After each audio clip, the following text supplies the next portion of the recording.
What's going on, everybody? Welcome back to another video. Today I'm going to give you 5 reasons why staying with a top mount kind of makes sense. 5 reasons why I decided to stick with a top mount for my build. And just leading right into it, obviously it's probably a con for some people, but for me it's ease of access. Top mount sits right on top of the motor. Everything you want's right there. You know, ease of access. You don't have to take anything off to really get after it. It's right there at your hands when you pop the hood. And just rolling right on to the second point is, along with ease of access, it's the ease of checking for boost leaks if you have one. Really, there's only a couple options there for a boost leak. So you got the Y pipe on the back and the coupler here at the throttle body and where it connects to the turbo, and that's really about it as far as the boost leak goes. So if you ever have one with a top mount, it's fairly easy to check. You don't have to chase, several feet of piping and couplers and such like you would with a front mount. So just rolling right into number 3. Number 3 on the list is a stockish appearance.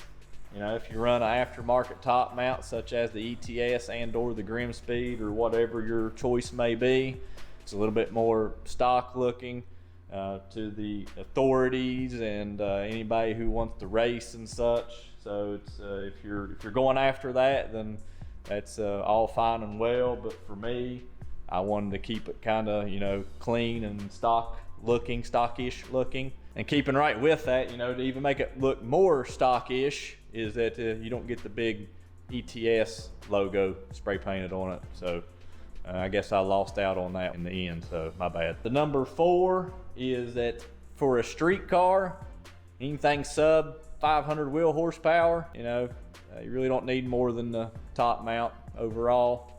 Front mounts are obviously more efficient for high horsepower builds, and a 500 wheel horsepower STI is considered medium high horsepower build. Any more 1,000 horsepower STIs, whatever have you ought not. But for a street driven STI, 450 wheel, 460, you can do that on a top mount.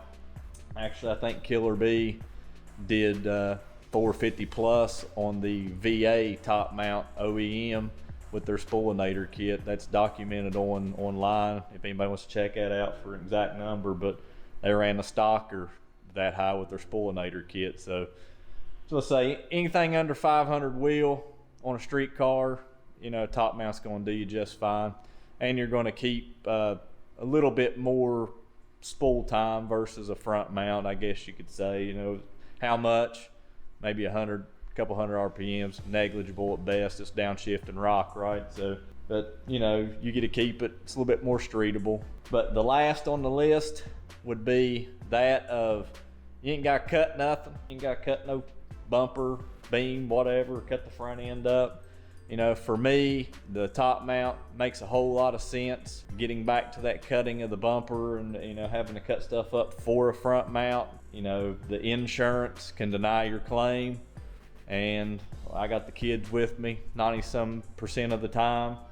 I don't want to take the chance. I know it probably really wouldn't create too much of an issue, but that's just a chance I don't want to take. So like I say, under 500 wheel horsepower fun street car, I really don't need that kind of issue in my life to have to worry about it in the insurance side of things. But that's about the end of the video. So say it's 5 valid points to stay top mount. If you enjoyed it, leave a like. We'll catch you in the next one.